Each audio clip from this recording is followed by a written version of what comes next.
Minutes after Jordan Spieth posted a morning wave 78 at Shinnecock Hills, Fox cameras spotted the 24-year-old sitting on a shaded driving range tent platform, wedge in hand, bookended by his instructor and caddy. Spieth exuded an end of his rope demeanor while demanding solutions from his two most-trusted golf advisors.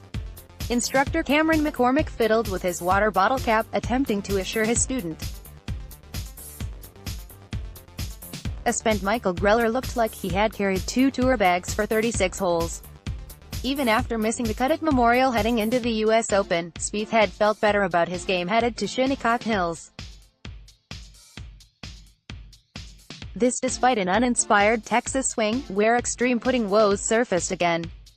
The signs have been beyond concerning all season for the world-renowned putter, who is statistically one of the PGA Tour's worst in 2018 from inside 3 feet, 201st ranking. Compounding his frustration, Spieth consistently has ranked in the Tour's top 5 in strokes gained off the tee and top 20 in approach the green, making him one of the season's best ball strikers. Everyone goes through peaks and valleys of results in any part of your game. I just got a little off in setup, and I'm really starting to bring it back now, he said of his putting before the Open. It feels very good. A similar rinse and repeat occurred in his post-US Open start at the Travelers, where Spieth flew out of the gate with an opening 63 only to backtrack in the second round in the same frustrating fashion he's seen most of the year. With the claret jug still in his possession and the incredible self-pride he says went with hearing his name mentioned as champion golfer of the year, Spieth's high-energy approach to everything he does has shifted from one of urgency and determination to appearing, at times, frenzied and desperate. Spieth heads to Carnoustie a better and more consistent ball striker than ever while retaining greenside shots that few of his peers can muster. And the one trait detractors said would hold him back has also been an underreported strength. Spieth has picked up 6 yards off the tee since a historic 2015 season that has been compared to the very best in major championship history, finishing first, T4 and second. Spieth able to ignore the noise. Spieth also retains a passion for taking in information and calling the grist to his advantage. With a caveat. On the U.S. Open's eve, Spieth shocked media, fans and U.S. Golf Association officials when he was not aware of the new 2-hole playoff system making its debut at Shinnecock Hills. While there is no crime in such ignorance, that one of the most meticulously prepared and quietly engaged players on the planet was blissfully scouting out Monday weather reports for a possible 18-hole playoff spoke to how focused Spieth has been on turning his game around. "Shows you what I know," he said in a self-deprecating save. Always one of golf's most engaging and insightful interviewees, Spieth also telegraphed a new approach to future media chats. Even though he missed the cut, Jordan Spieth still had time for autographs Friday at the U.S. Open. Brad Penner, USA Today Sports, I mean, you guys have a job to do, and if we're shutting you off, then, you know, I don't feel like that's right, because you guys also are able to push our agenda, too. Spieth said, "I think that there have been times I've offered too much information that I regretted afterwards, but at the same time, I just try and answer the questions open, honestly and probably should get shorter in the future." One topic Spieth still enjoys discussing at length, his career-defining third major win at Royal Birkdale in the 2017 British Open. As with Phil Mickelson's Open triumph 4 years prior, something about his 3-stroke win over Matt Kuchar will forever stick. The drama involved, the iconic moments and the ability to overcome one bizarre hurdle suggests the win will forever be the week most associated with a career just in its infancy. The infamous go-get-it eagle Spieth points into the 6th iron he hit to the par 3 14th, as the signature shot from his final day duel with Kuchar.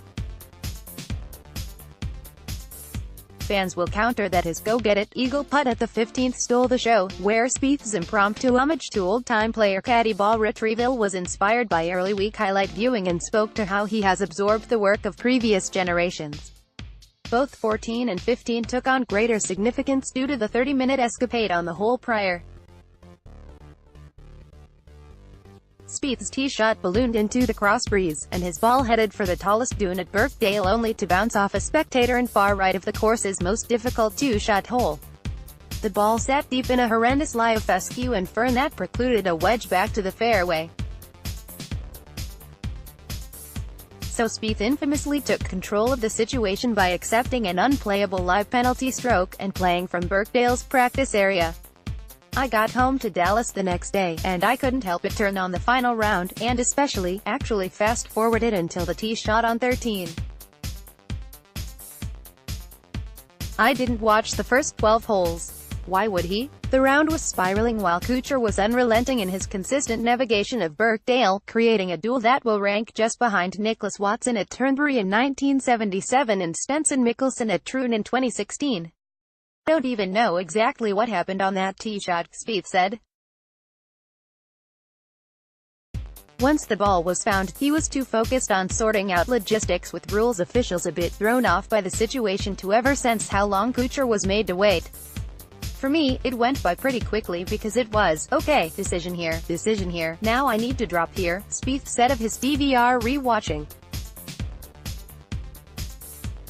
"But with the coverage, with the commercials, and then they come back, and it seems like we haven't even moved. It was like, man, that really did take a long time. That was kind of tough to watch." Spieth played his Titleist 718 TMB prototype 3-iron from the tight range turf over the dune and faced a difficult up and down around a pot bunker. His wedge shot and made putt forever will be underrated in telling the story of his win, as will the calming effect of an incredible bogey. "After the 13th hole, everything went slower to me than what you saw on TV," he said. "I was like, wow, I kind of stepped up and hit that shot.